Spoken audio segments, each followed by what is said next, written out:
dust in the basement of the Cook County Recorder of Deeds does not settle like normal dust. It clings. It has a weight to it, a historical density that suggests it hasn't been disturbed since the fires of 1871. I am holding a ledger that shouldn't exist. The leather is cracked, the spine screaming as I pull it from a shelf marked for disposal. This is where the paper trail ends, or rather, where the official narrative begins to fracture. We are told that property law is the bedrock of civilization, a transparent record of who owns what and where. But look closer at the ink. Look at the cursive script bleeding through the vellum. Ask yourself why a modern deed for a skyscraper in the Chicago Loop still references a pre-existing seismic foundation that predates the city's incorporation. Ask yourself why the legal descriptions mention coordinates that don't align with any known colonial survey. It wasn't a clerical error. It wasn't a surveyor's lapse in judgment. It was a lingering ghost of a geography they tried to burn away. Not a frontier, not a wilderness, something else. What if the maps we use are merely blankets thrown over a much older, much more complex topography? I found the first anomaly in a quiet title action from 1904. The claimant was trying to secure a plot near the Chicago River, but the title search hit a wall. The previous deed didn't list a person. It listed an entity, not a corporation, not a trust. It listed a provincial administrative district under the jurisdiction of the Tartarian Grand Chancery. The lawyer at the time dismissed it as an archaic holdover from French explorers. But the French weren't using high-precision load distribution calculations in the 17th century. The document described a series of subterranean conduits that the current building was legally obligated to maintain, yet these conduits were never found on city blueprints. They exist only in the deeds. They exist only in the fine print that no one reads because they are afraid of what the silence between the words implies. We are living in a house built on top of a house. We aren't allowed to remember. The pattern began to emerge when I looked beyond the Midwest. I followed the ink to San Francisco, to London, to the frozen ports of Vladivostok. In every city that suffered a great fire in the 19th century, the subsequent property deeds underwent a radical simplification. It is a global phenomenon of institutional erasure. Before the flames, the deeds are chaotic, layered, referencing ancient land rights and complex architectural easements. After the flames, the slate is wiped clean. The new deeds are sterile. They are modern. They are easy to track. But in the transitionary period, in those few years after the smoke cleared and before the new bureaucracy took hold, the truth leaked out. I found a deed in London, dated 1852, that referred to the free energy easements of the previous tenants. Not coal, not gas, free energy. The term was struck through with heavy black ink, but the indentation of the quill remains.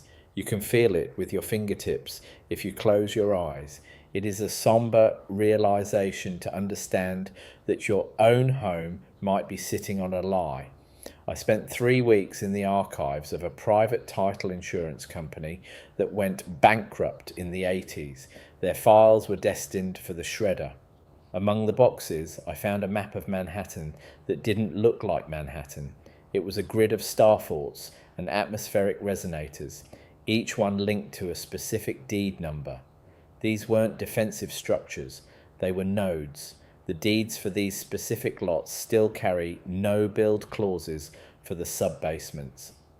Ask yourself why the most valuable real estate in the world has sections that remain forever hollow. Why are the foundations of the financial district off limits even to the owners? The gatekeepers will tell you it's for structural integrity. They will tell you it's for utility access. They are lying. They are guarding the remnants of a power grid that was dismantled but never fully removed. The architecture of our modern world is a mask. I walked the streets of Philadelphia with a copy of a 1790 survey that was never officially published.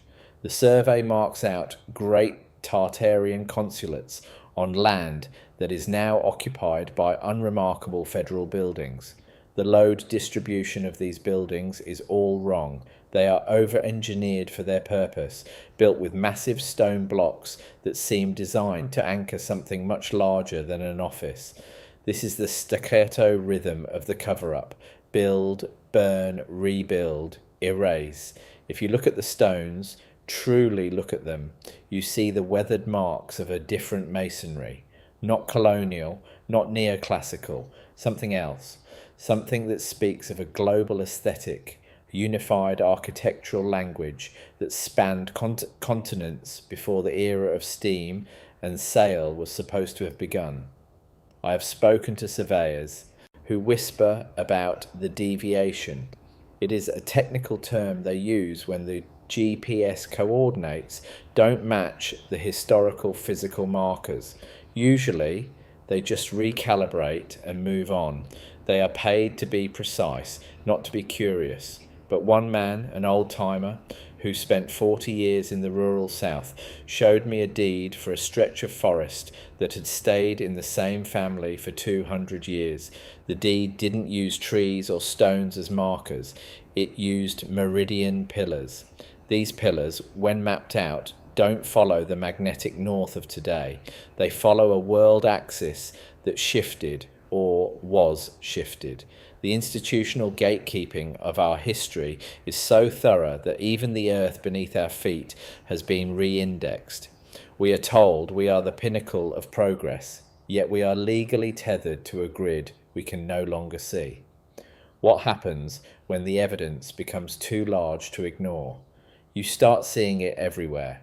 It's in the way the old courthouses are built like cathedrals with copper domes that served no religious purpose. It's in the way the world's fairs were used as a pretext to demolish magnificent marble cities that were supposedly built in a matter of months. Ask yourself, how do you build a city of stone in 6 months with horse and carriage only to tear it down a year later? You don't. You find it. You claim it. You deed it to yourself. And then you burn the evidence of its true creators. The deeds are the only things that survived and survived the temporary nature of those exhibitions. They are the paper trails of a heist of history, a heist of technology, a heist of identity. I tracked a specific deed for a parcel in the heart of Paris. It was for a building that had always been there, according to the locals, but the deed from the late 1700s described a structure with luminous glass and wireless signalling towers. This was decades before the telegraph, centuries before the LED. The language used was pseudo-academic, hiding the miraculous behind a veil of dry legalism. It described the maintenance of the etheric tap. When the French Revolution swept through, these deeds were some of the first things seized, not for the land, but for the secrets of the infrastructure. The revolution wasn't about the people. It was about the transfer of the keys. The new owners didn't want the technology. They wanted the control. They traded a world of abundance for a world of scarcity, and they used the law to make the transition permanent. The skepticism of authority is not a choice. It is a necessity when you realize the sheer scale of the deception. Every major university, every historical society, every government archive is a filter. They let through the narrative of their primitive ancestor while filtering out the advanced predecessor. But the property deeds are harder to scrub. They are the operational manuals of the elite. They need to be accurate for the purpose of taxation and control, and so the truth remains buried in the technical descriptions. I found a deed in Tokyo that mentioned the uninterrupted flow of the subterranean current. It was dated 1880, right at the start of the Meiji Restoration. The Westerners didn't just bring technology to Japan, they brought a system of erasure. They taught the world how to forget. We are nearing the end of the paper trail. The records are becoming digitized, and with digitization comes a new level of editing.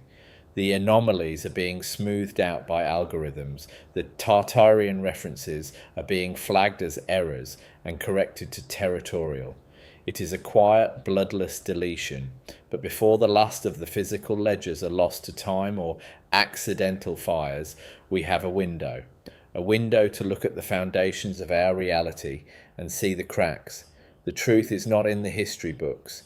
It is in the property deeds. It is in the easements. It is in the non-conforming structures that they haven't figured out how to hide yet. Ask yourself why the world feels so heavy, so somber. It is the weight of the forgotten. It is the pressure of the hidden. I stood on the edge of a construction site in Lower Manhattan last Tuesday. They were digging for a new luxury high-rise. The drill hit something. Not rock, not a pipe. A massive slab of red granite, perfectly polished, etched with a language that looked like a cross between Cyrillic and Sanskrit. The foreman looked at it for a long time, then he made a phone call. Within an hour, a black SUV arrived. The site was cleared. A tarp was thrown over the slab. I went home and searched the land records for that specific lot. The deed had been updated that morning. The structural anomaly was now listed as natural bedrock. This is how it happens. This is how the world is maintained, not by truth, but by the management of what we are allowed to see. What if the city isn't what we think it is? What if we are just tenants in a ruins we've been told is a miracle of modern engineering? The investigative essayist does not look for answers. He looks for the right questions. Why do all the great classical buildings of the world have basements that are half buried in the earth? They call them English basements or garden levels. But look at the windows. Look at the way the stone is cut. These aren't basements. They are the first floors of a world that was drowned in mud.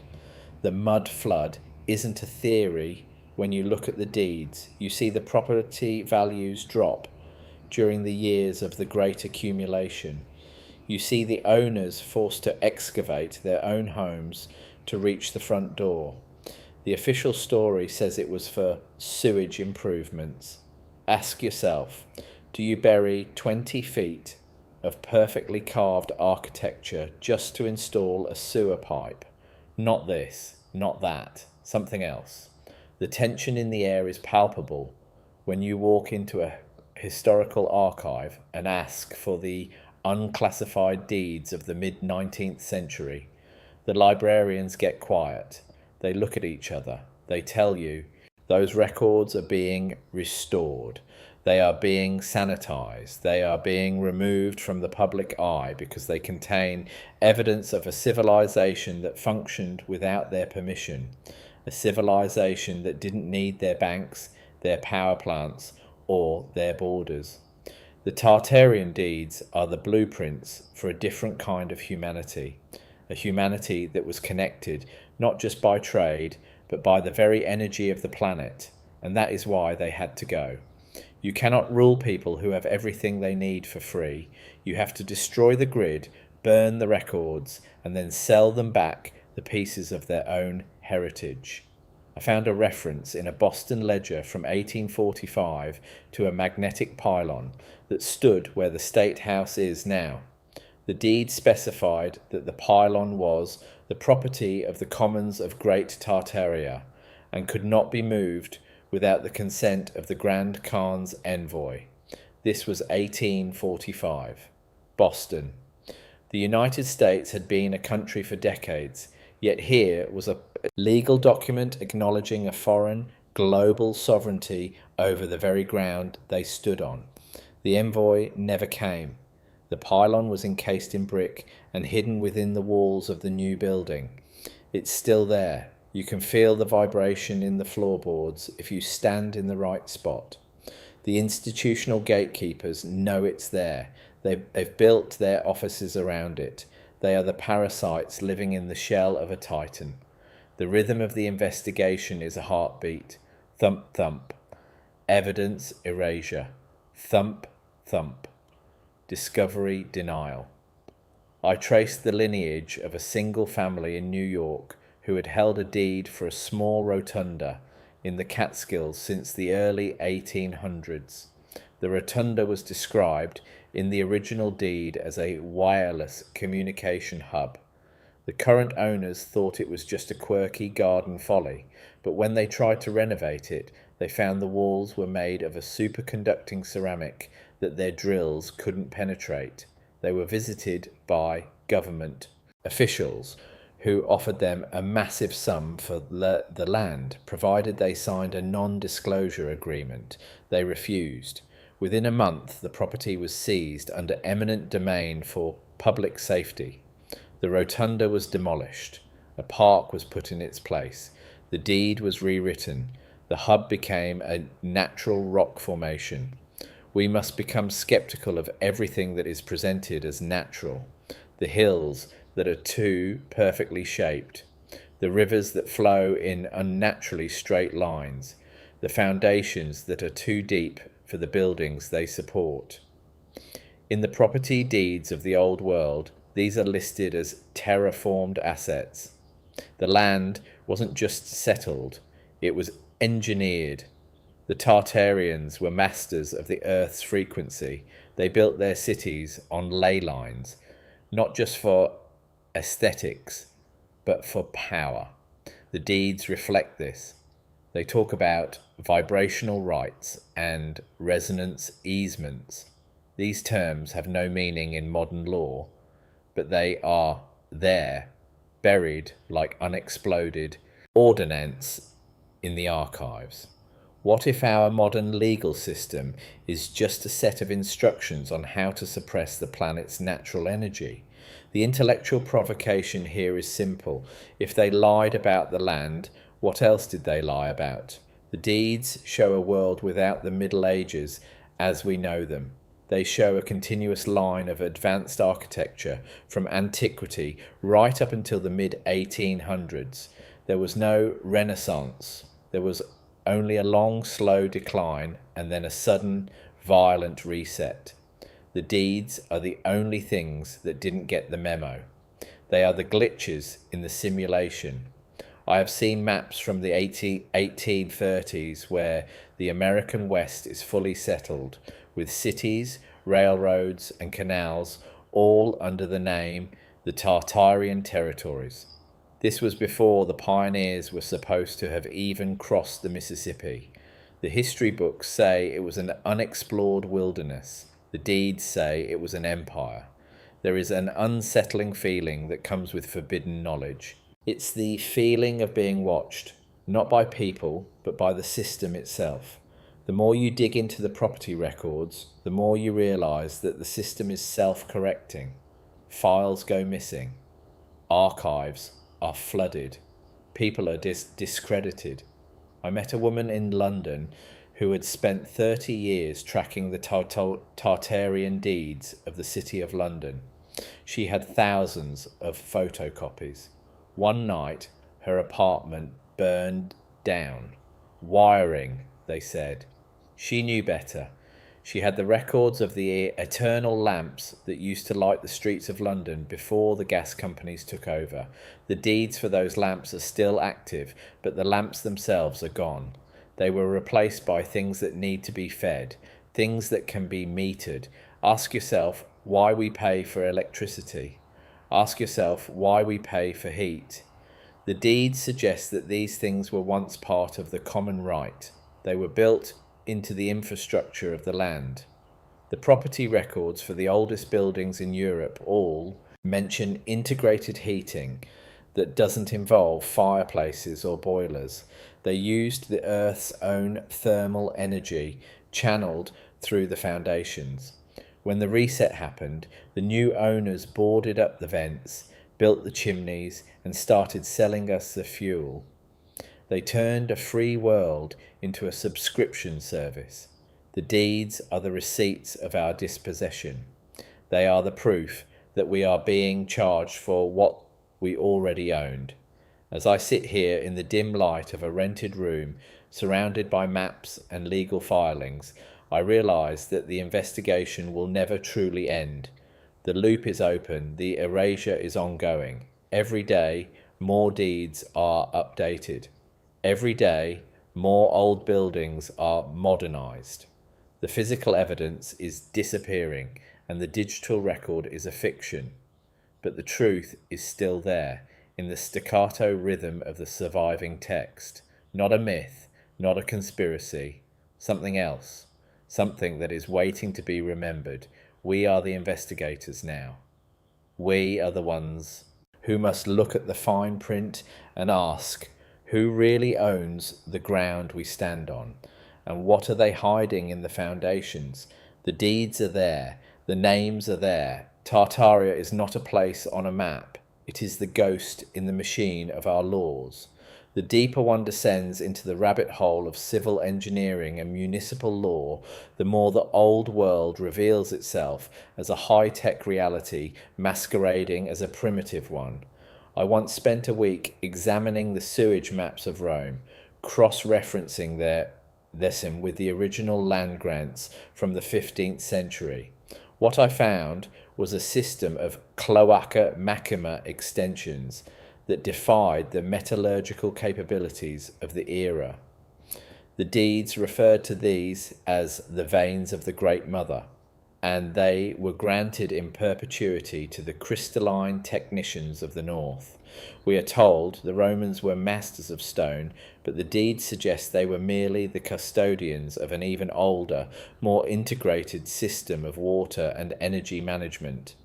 The Roman Empire was a franchise, not an origin.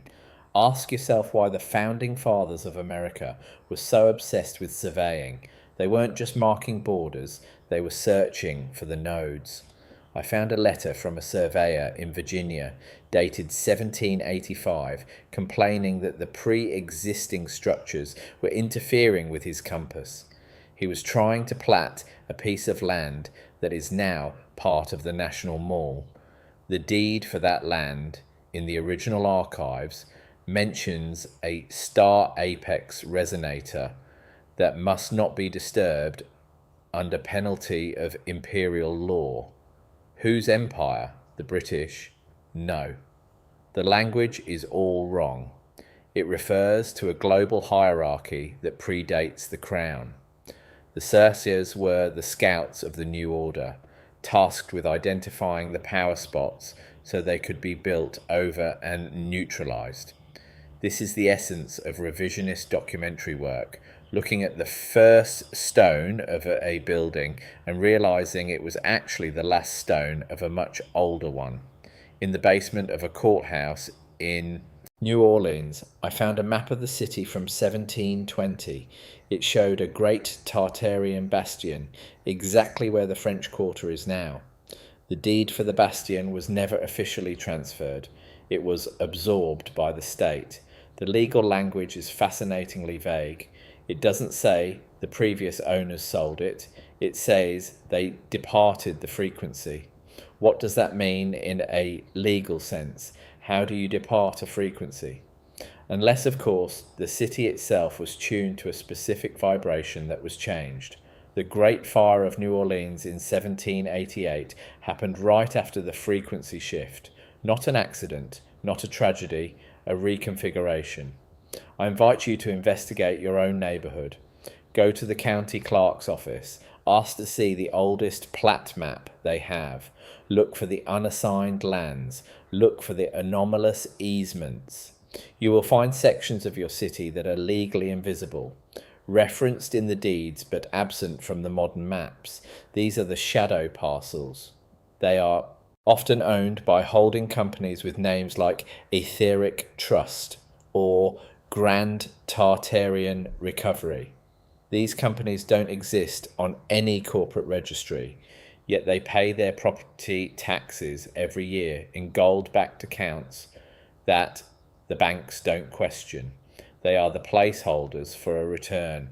They are the silent owners of the world. What if the Industrial Revolution was actually a salvage operation? I found a deed for a textile mill in Manchester, England, from 1820. The mill wasn't built for steam engines. The deed described a vortex turbine that was already on the site. The new owners just built a brick shell around it and called it an invention. The patents of the 19th century are largely just descriptions of stolen technology. The property deeds confirm this. They describe the acquisition of pre-existing machinery as a matter of course. The great inventors were just the people who were given the deeds to the best ruins. It's a somber thought that our entire technological base is built on the scavenged remains of a superior past. The rhythm of the erasure is accelerating. In 2024, a massive fire in a records warehouse in Ohio destroyed thousands of non-digitized deeds from the early 1800s. The news reported it as a simple accident, but for those of us who track the Tartarian trail, it was a surgical strike.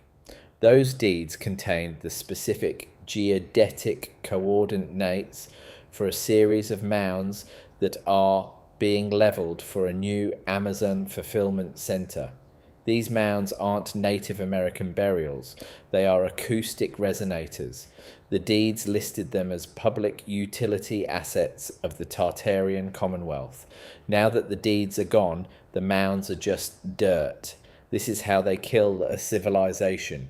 First the people, then the buildings, then the records.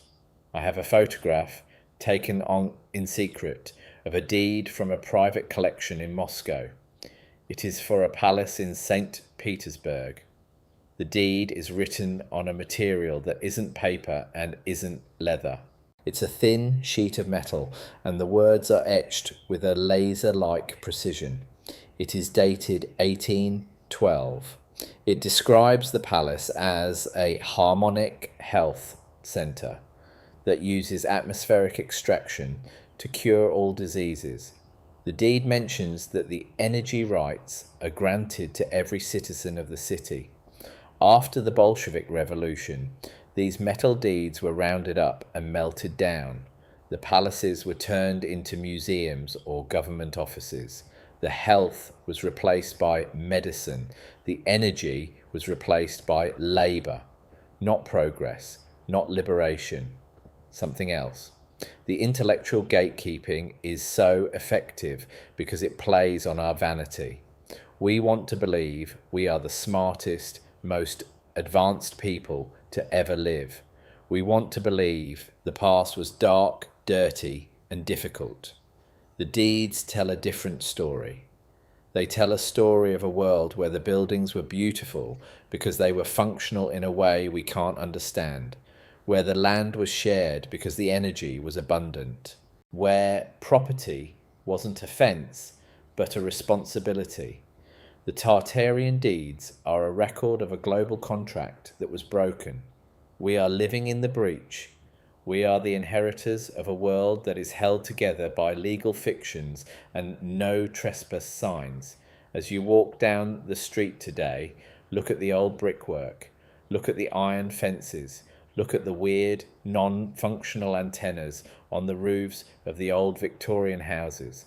Ask yourself why they are there. Then go to the registry of deeds. You won't find the answers in the modern database. You have to ask for the old books. You have to look for the excluded descriptions. You have to be willing to see the words that aren't supposed to be there. Tartaria, free ether, atmospheric collection. When you see them, don't look away. You are holding the evidence of a stolen world. You are a witness to the erasure. The unresolved philosophical open loop is this. If the deeds are still active, if the Grand Tartarian Chancery still technically owns the ground beneath our feet, then what is the status of our modern governments? Are they just squatters? Are they property managers who have overstepped their bounds? And if the original owners ever return to claim their property, what happens to us? We are living in a house with a disputed title. We are paying rent to a ghost. The deeds are still there. The ink is still wet. The world is waiting for someone to read the fine print and realize that the walls of our prison are made of paper. Not law, not history. Something else. The silence of a closed archive at 3 a.m. is not a void, it is a pressure. It is the weight of millions of pages of legal testimony, land grants, and survey maps pressing against the glass of the present.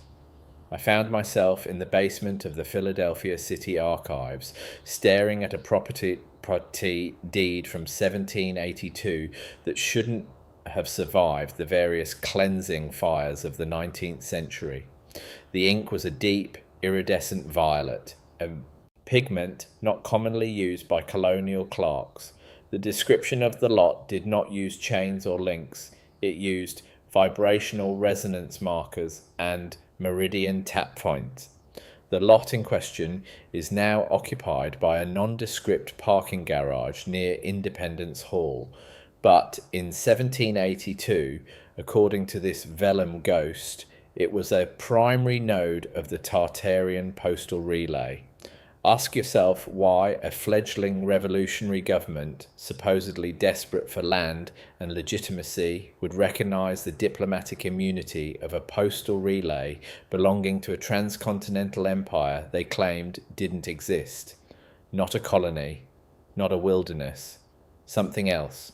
The institutional gatekeeping surrounding these specific deeds is layered like the sediment of a flooded river. When I requested the accompanying survey maps, the clerk, a man whose family had worked in the archives for 3 generations, simply shook his head. He didn't say they were lost. He said they were unresolvable. This is the pseudo-academic language of erasure. To be unresolvable is to be present but prohibited from being seen. I began to track the unresolvable across the eastern seaboard. In Baltimore, in Boston, in Charleston, there are pockets of land that have no modern deed history. They are listed as crown reversions, yet the crown they refer to is not British. The symbols on the corner of the ledger pages are the griffin and the sun, the heraldry of the Grand Tartary. What if the American Revolution was less about tea taxes and more about a massive coordinated foreclosure on an existing global infrastructure? I followed the rhythm of the staccato sentences found in the margins of these documents, structure intact, frequency neutralized, title transferred. It is the language of a conquest that didn't use bayonets, but ink and fire. I found a series of deeds in Cincinnati that referred to the great mounds not as ancient burial sites, but as load-bearing signal foundations. The deeds granted the city the right to build on top of them, provided the internal copper conduits remained grounded.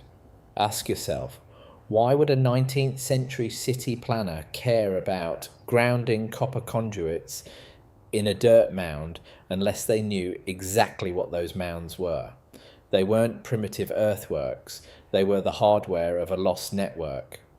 The buildings we see today as historic are often just the insulators built over the original machinery to hide its function. The skepticism of authority grows into a somber certainty when you realize the scale of the architectural mimicry. We are told that the massive Greco-Roman buildings of the Midwest were at neoclassical revivals built by pioneers who had barely mastered the sawmill. But if you look at the property deeds for the land before the buildings were constructed, you find descriptions of pre-existing stone footprints and subterranean vaulted galleries. They didn't build these structures, they refurbished them. They took the Tartarian Foundations added a few statues of local politicians and filed a new deed. The great fires that plagued every major American city between 1840 and 1890 were the ultimate legal tools.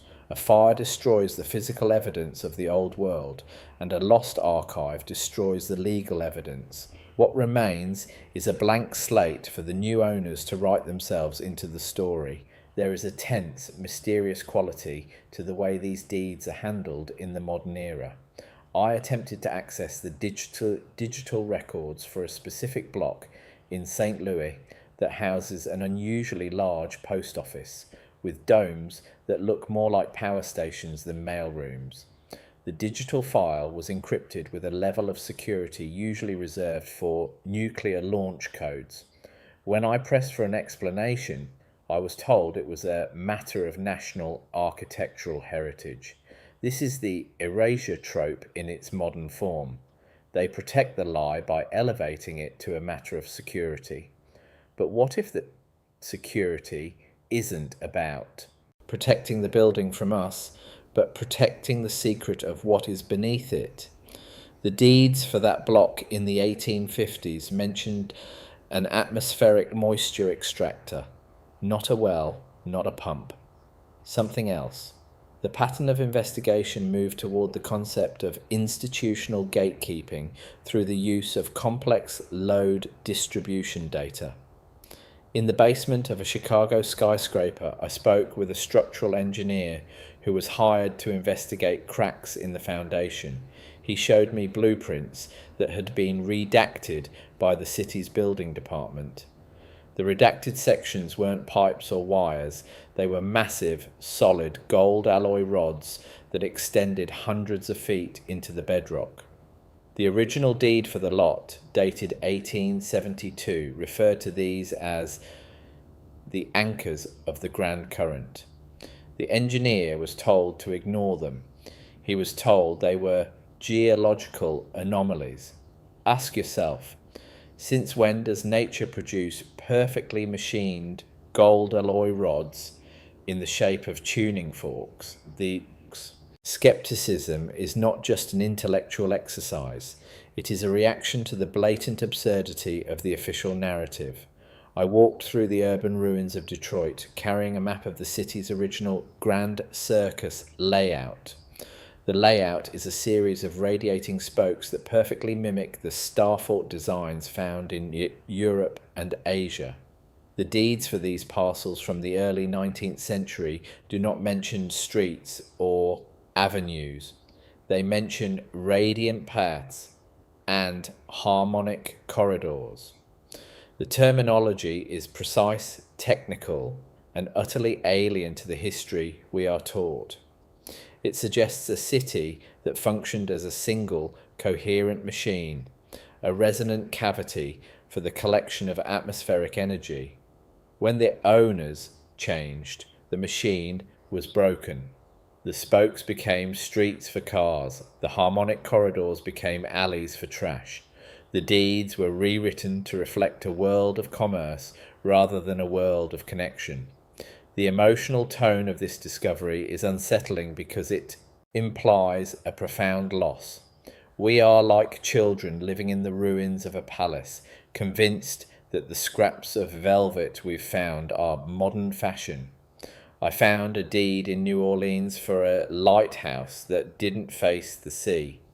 It faced the city. The deed from 1810 specified that the light must be tuned to the violet spectrum to ensure the health of the inhabitants. This was years before the germ theory of disease was widely accepted. How did the Tartarian architects know about the medicinal properties of light frequencies? And why was the lighthouse demolished and its deed sanitized in 1840? The answer is always the same: to make room for a system that could be controlled, taxed, and withheld. The contrast of scale is nowhere more apparent than in the World's Fair grounds. I visited the site of the 1893 Chicago World's Fair. The White City was supposedly built of staff, a temporary mixture of plaster and hemp. Yet, if you look at the property deeds for Jackson Park, from that era, there are line items for permanent marble foundations and subsurface granite conduits. You don't build permanent granite conduits for a temporary plaster city.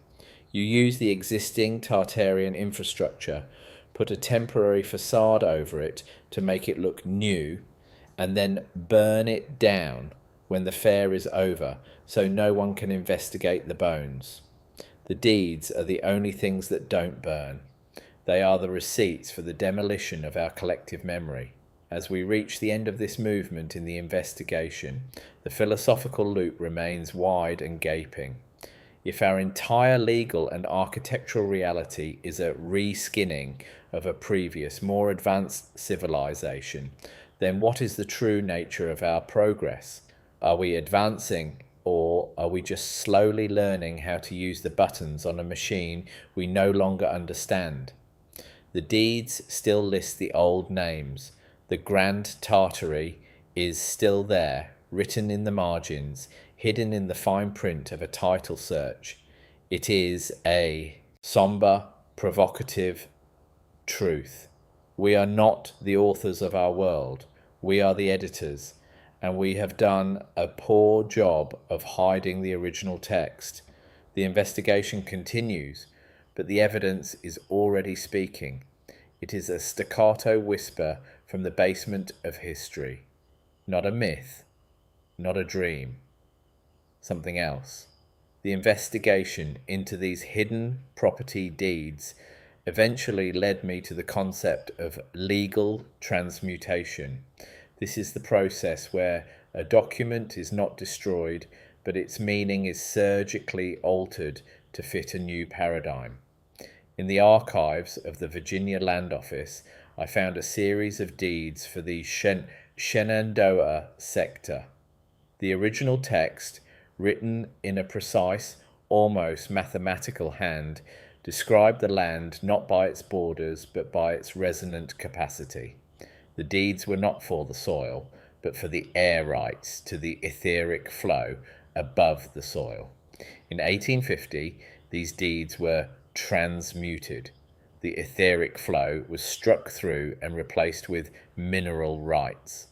Ask yourself, why? Would a legal clerk in 1850 bother to cross out a term that supposedly had no meaning in science, unless it had a very specific, very valuable meaning that had to be hidden? I spent months tracking a single Tartarian deed through the generations. It started in 1815 in a small town in upstate New York. The property was a watermill that never seemed to have a water wheel.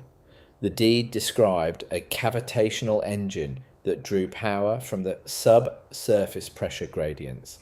The family that owned the mill grew incredibly wealthy, but they never sold a single bag of flour. They sold power, not electricity. This was decades before Tesla, but something they called the fluid.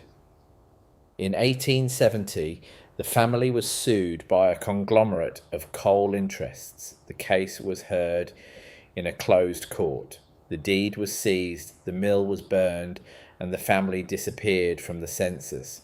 The property is now a state park.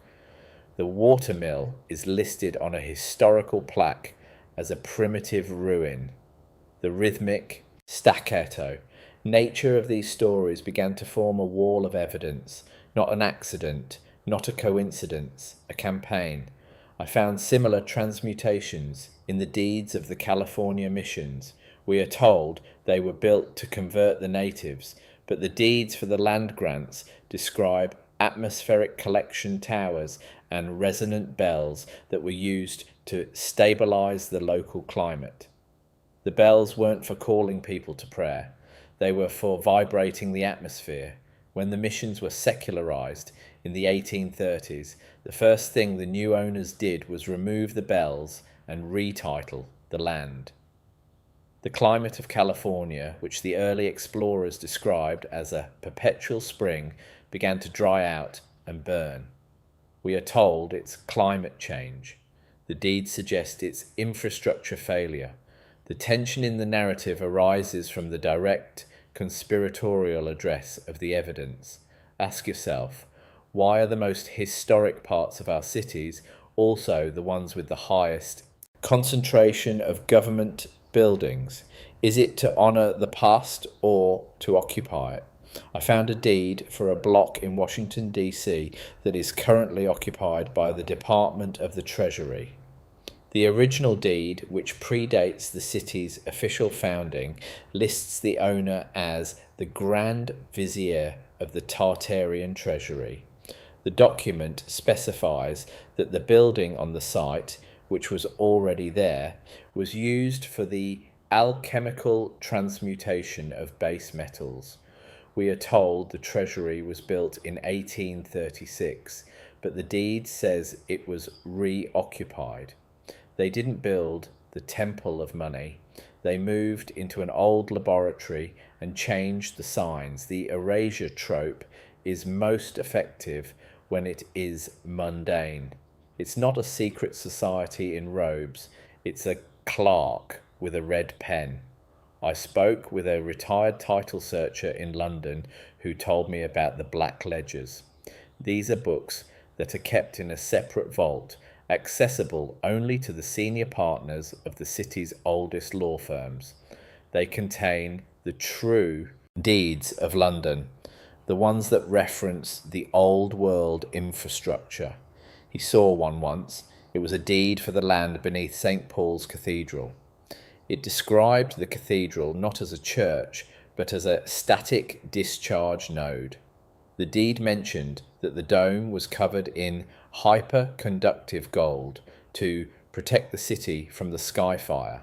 After the Great Fire of London, the gold was replaced with lead, and the node was retitled as a House of God.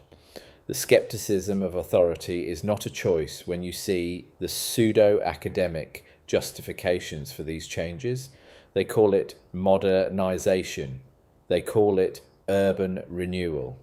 But if you look at the load distribution of the new buildings, they are always anchored to the old Tartarian foundations. They use the old world's strength to support their new world's weight, while denying the old world ever existed. It is a parasitic relationship. I found a deed for a bridge in Florence that wasn't a bridge. It was a conductive span. The deed from 1450 prohibited the use of iron on the span, as it would interfere with the flow. Today, the bridge is covered in tourists, and the flow is a mystery to everyone except the people who hold the original deeds in their private vaults. What if the Tartarian Empire wasn't a country, but a global utility provider? The deeds across the world all use the same technical language, the same measurements, the same legal structures. This suggests a unified global civilization that managed the planet's resources as a single grid. The nationalism of the 19th century was the fragmentation of this grid. The new nations were just the local managers who decided to stop paying the Grand Chancery and keep the resources for themselves. They used the great fires and wars to sever the connections, rewrite the deeds, and declare themselves sovereign. We are the children of the traitors, living in the stolen fragments of a unified world. The emotional tone of this realization is somber and provocative. It suggests that our history is just a long, legalistic justification for a global heist. I found a deed in Sydney, Australia, for a star fort that was supposedly built by the British to defend against a Russian invasion that never happened.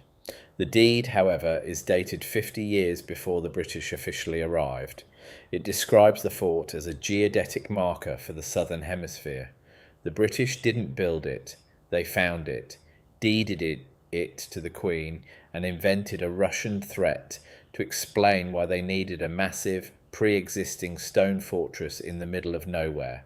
The erasure is not just about names, It's about the very reason for our existence. The rhythm of the investigation continues to pulse. Build, burn, retitle, forget. I found a deed in Tokyo for a palace that was built with stones that glow in the dark. The deed, from the Edo period, referred to the stones as luminescent accumulators. When the Meiji Restoration happened, the accumulators were painted over or removed, and the deed was changed to decorative garden features. The technology of light was replaced by the technology of shadow. Ask yourself, what else have they painted over? What else have they called decorative? To prevent us from asking how it works. The world is a museum of miracles that we are told are just antiques. The philosophical loop is closing, but it remains unresolved. If the Tartarian deeds are the true records of our world, then we are living in a state of perpetual legal limbo. Our property rights are built on a foundation of fraud. Our technology is a downgraded version of what was once free, and our history is a narrative written by the people who stole the future. The investigator does not find peace. He finds a deeper level of inquiry. The deeds are still there. The violet ink is still vibrant. The Grand Chancery may be silent, but its legal claim to the earth remains. We are the witnesses to a world that is waiting for its true owners to return and read the fine print. Not a myth, not a theory, something else, something that is written in the bones of our cities. The somber reality of the unresolved loop became a physical sensation when I visited the site of an old industrial school in the plains of Nebraska. The school had been built in the 1880s, a massive brick structure that looked more like a fortress than a place of learning. I had tracked the original deed to a private archive in Omaha. The deed didn't describe a school, it described a re-education and language extraction center. The language used was chillingly academic. It spoke of the need to vibrate the native frequency out of the subjects using acoustic chambers located in the basement. This was the dark side of the Tartarian collapse. The new owners weren't just taking the land, they were taking the minds. They were extracting the memory of the old world from the children of the survivors. Ask yourself why the Native American languages are so different from anything else on Earth. What if they aren't primitive dialects, but the remnants of the global Tartarian lingua franca that was systematically dismantled? The deeds for the outer Indian territories often included clauses for the relinquishment of the mother tongue. Why would a land deed care about what language you speak? Unless the language itself was a key, unless the words were the frequencies that activated the star forts and the resonance markers. The institutional gatekeeping of our linguistics is just as thorough as the gatekeeping of our architecture. They gave us English and Spanish and French, languages of commerce and control, and extracted the languages of creation. I followed the extraction theme to the deeds of the great libraries of the 19th century. These buildings are always neoclassical masterpieces, built with donations from the very same men who made their fortunes in the transmuted industries of coal and steel. I found a deed for a library in Pittsburgh that mentioned a restricted vault for the Tartarian codices. The deed specified that these codices were not for public consumption and were to be held in trust for the new era. These weren't books. They were the original deeds of the world. They were the technical manuals for the etheric grid. The libraries weren't built to give us knowledge. They were built to house it in the sense of putting it under house arrest. The rhythm of the investigation shifted to a contrast of scale. I looked at the Great Wall of China through the lens of a boundary deed. I found in a collection of Jesuit maps The wall wasn't built by the Chinese to keep out the Mongols. The deed described it as the southern border of the Grand Tartary, and the battlements faced south, not north. It was a defensive line for an empire that occupied the entire northern hemisphere. The erasure of this fact is one of the greatest feats of modern history. They took a continent-spanning empire and turned it into a myth by rewriting the deeds of every nation it once touched. They turned the masters of the world into nomads and barbarians in the text of the new law. The tense, mysterious atmosphere of the investigation reached a fever pitch when I found a deed for a private residence in the hills of Switzerland. The house had been in the same family since 1812. The deed was written in 3 languages: Latin, Russian, and the High Tongue of the North. It wasn't a deed for a house, it was a deed for a temporal anchor. It described the house as a station for the observation of the Great Reset. The family wasn't just living there, they were observing. They were the gatekeepers who watched as the old world was burned and the new one was deeded into existence. I contacted the current owner, but the response was a staccato, no comment, not now, not ever. What if the Great Reset wasn't a single event, but a series of frequency shifts that are still happening?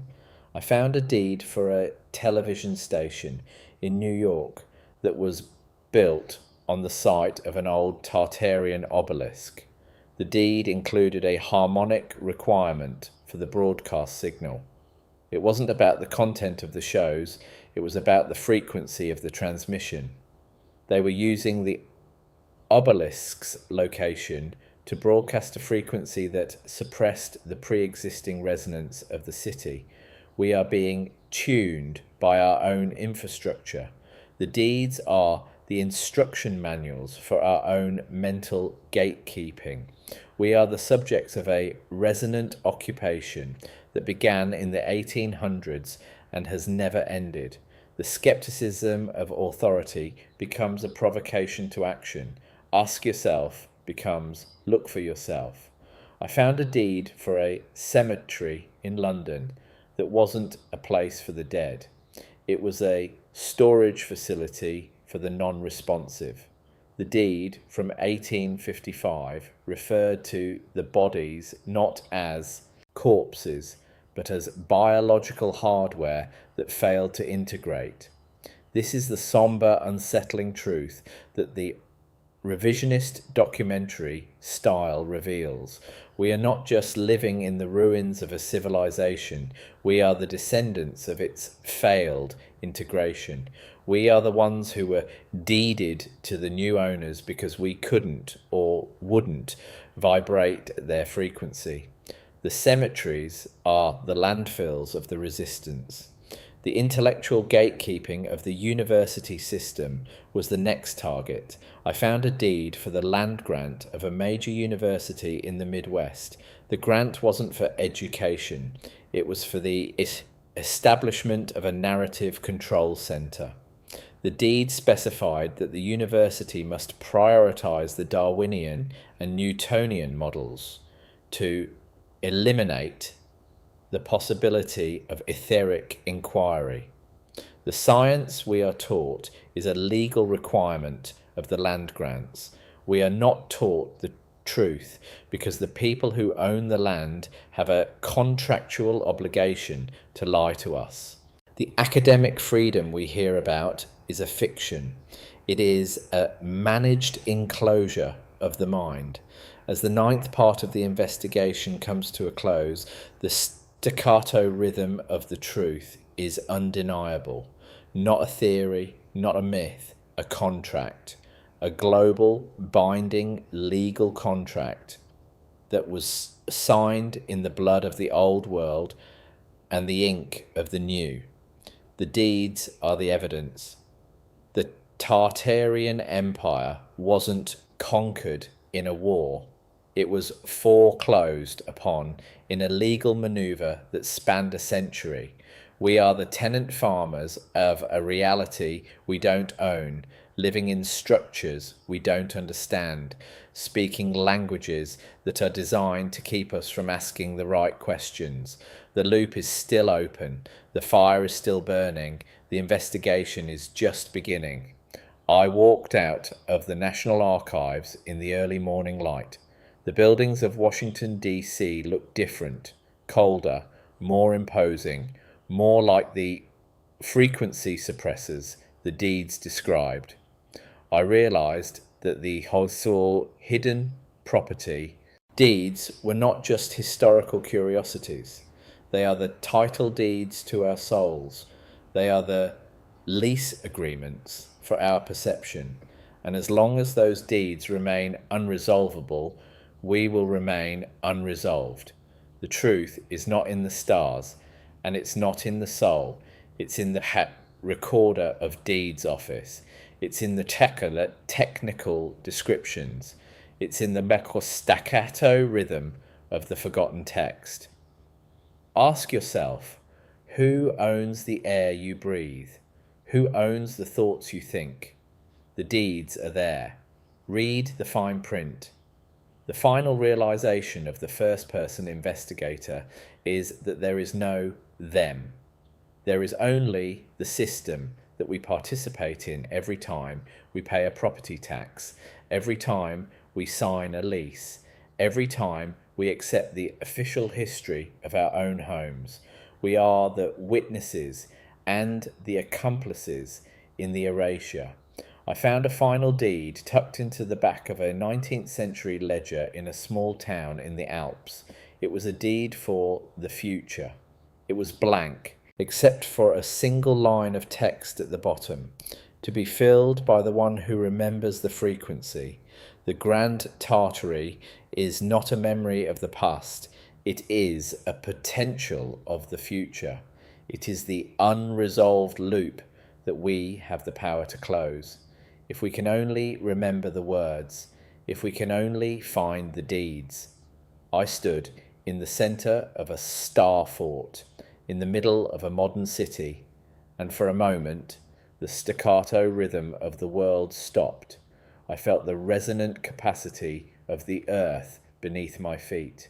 I saw the atmospheric energy pulsing in the air around the neoclassical domes, and I knew. The hidden property deeds are not just records of what was, they are the keys to what could be. The Tartarian Empire is not dead, it is under title. It is in escrow. It is waiting for the beneficiary to claim the inheritance. Ask yourself, are you the beneficiary, or are you just the tenant? The choice is not in the heart, it is in the legal standing. Find your deed. Claim your frequency. Close the loop. The sombre, mysterious, and unsettling nature of this journey ends not with an answer, but with a challenge.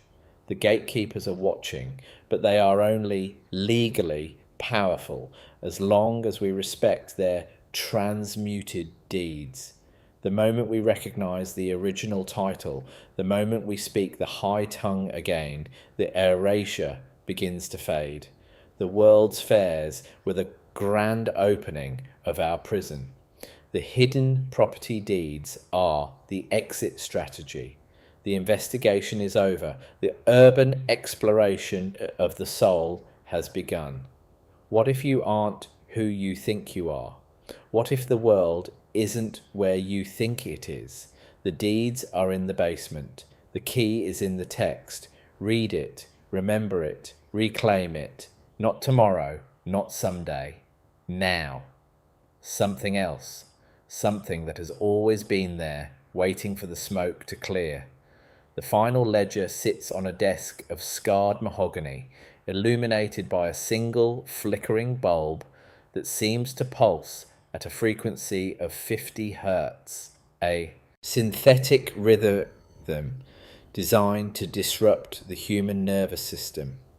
I'm looking at the Master Index of the Cheated Estates of the Great North, a document that technically does not exist within the digital catalogue of the Library of Congress. Here, the staccato reality of our dispossession is laid bare.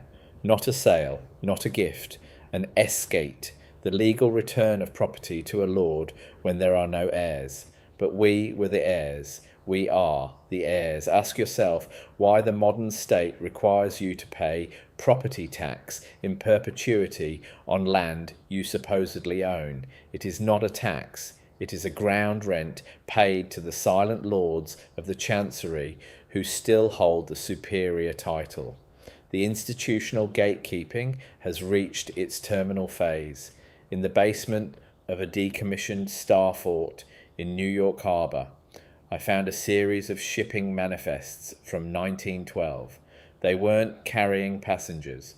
They were carrying architectural debris, the crushed remains of the old world resonators that were demolished to make way for the steel-framed cages we call skyscrapers. The deeds for these ships were signed by the same men who founded the Federal Reserve. The connection is electric. They replaced a world of resonance with a world of debt. They replaced the etheric grid with a financial grid. What if the Great Depression was actually a massive global maintenance fee for the suppression of the old technology? I close the book. The dust on my hands is grey, metallic, and heavy. I walk out into the street, and for the first time, I don't see buildings. I see dampeners. I see the pseudo-academic monuments to our own amnesia. The urban exploration of the document is complete, but the investigation of the reality has just begun. The loop remains open because the truth is too large for the page.